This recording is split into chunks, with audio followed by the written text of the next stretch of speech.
Hello, I'm Ingeborg Philip, and I would like to present my project, MediaArt Montage.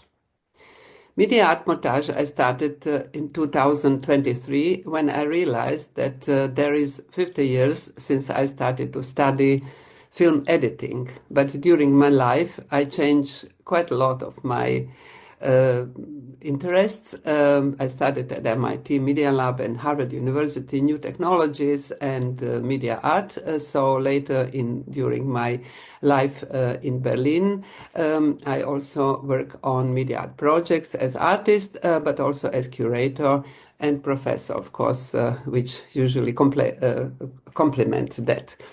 Later in Croatia, again in Rijeka, I became professor for media art. But I noticed that students don't understand really technology as it used to be. And especially they don't understand how the artist did such a good works with this kind of very strange old technology of VHS and different things. So because I did a lot of exhibitions with wonderful media artists, I started these interviews asking them, how did you do it? So in long interviews, I also made short trailers so that people know about approximately what it is about. And I will show you a second part of my lecture because the first part was in Venice on a conference also on the media archaeology 2 years ago in 2023, and now I will show you a second part. But of course, you can see all interviews on the YouTube channel MediaArt Montage that I'm going to send you a link. So between others that I did before, like really pioneers of video art like Dalibor Martinez and later other artists, as well as virtual reality pioneers as Monika Fleischmann and Wolfgang Strauss and so on, so many of them. I'm starting now with Ekuvant, who was in 90s working on very complex and wonderful projects on CD-ROM, creative CD-ROM, which today nobody can see, even if they don't have these old computers and operating systems. So he explained it very nicely how did he do it. So let's see Ekuvant. Keine Reaktion ohne Aktion. I think it was 1995 when multimedia became the buzzword of the year, 5 years after we already working in this. And in 1991, I founded my first company, Pixel Park.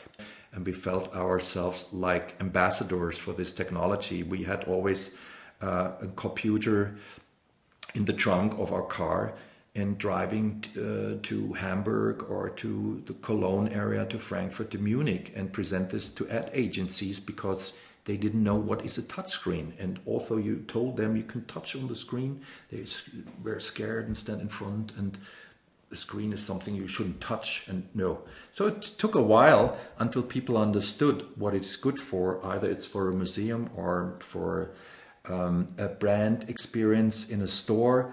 The internet was not developed or not as far developed that we could use it as a business model. This did come by the end of the 90s, but I left the company before to focus on the development on CD-ROMs. But in the end, I finished my first production, Berlin Connection, which is the crime thriller story about the falling of the Berlin Wall. The production took me 4.5 to 5 years. Okay,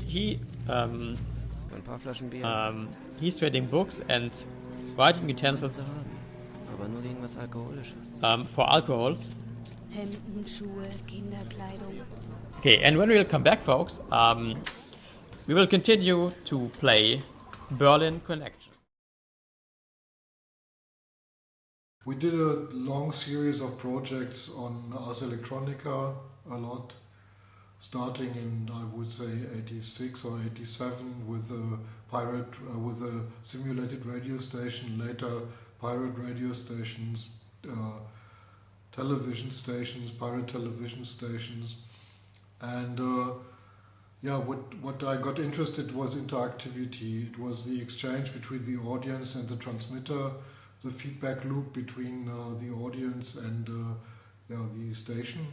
After we had done a crazy project on Documenta 8, Kulturpolizei, Cultural Police, and in '89 we did Piazza Virtuale on Documenta 9. It was a major effort. We broadcasted 100 days, each day about 7 hours on 3sat. And we had our own satellite from European Space Agency and an uplink from Telecom to the satellite directly behind our studio. And it was a very, I would say, a really groundbreaking project. In a way, and this is also the claim of the book by Tilman Baumgärtel, we invented social media at Documenta 9. And in '94 we developed, I would say, metaverse. We had a 3D environment where you could control your own avatar and have multimedia communication with other users in that virtual 3D space. Amazing is that the first browser was developed in '93, '94, so we had to develop our own browser to make it possible. And that was called Service Area AI for ad infinitum, forever. I think that this 3D, it's still not very, it's not yet explored enough, I think, by artists.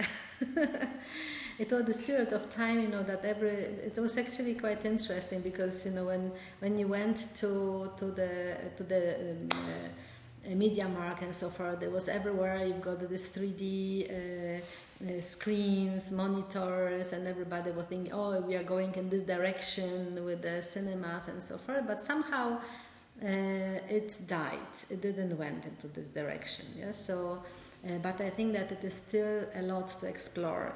How our brain works, and I think that actually because of the 3D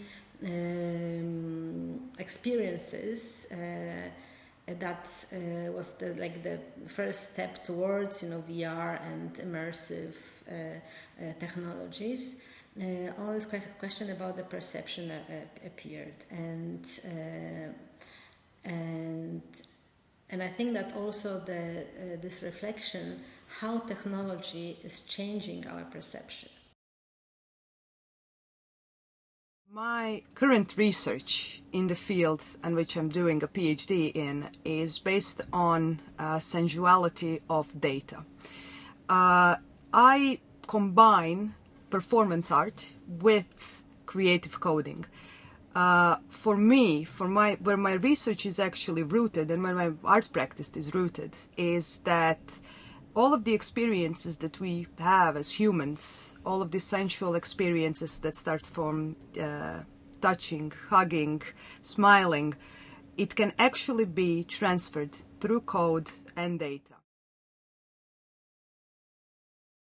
I'm very interested in networked art in general, actually. I think that there is a lot of potential to do more in the space of networked art. And I think it's kind of like an extension of Nicholas Bourriard's ideas around relational aesthetics.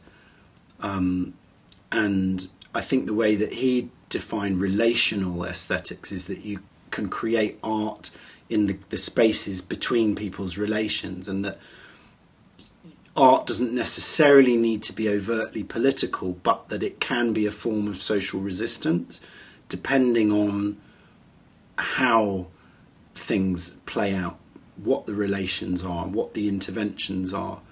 And so I think there's still, and it's been happening in net art for a while, but I think there's still a lot of potential for networked art and for new relational media, online.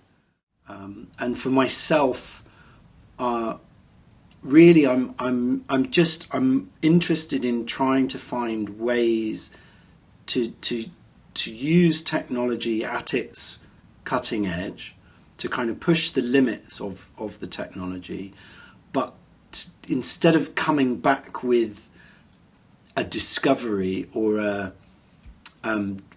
just a kind of another innovation which then becomes part of this sort of obviously, interesting process of progress, to return something that also challenges the direction that things are heading in, and hopefully makes something visible in a way that is felt and can be sensed, even if there is a very complex technological framework behind it that may or may not need explaining. And that was it in this very, very short time. So I hope we will have some time to discuss. Thank you very much and goodbye.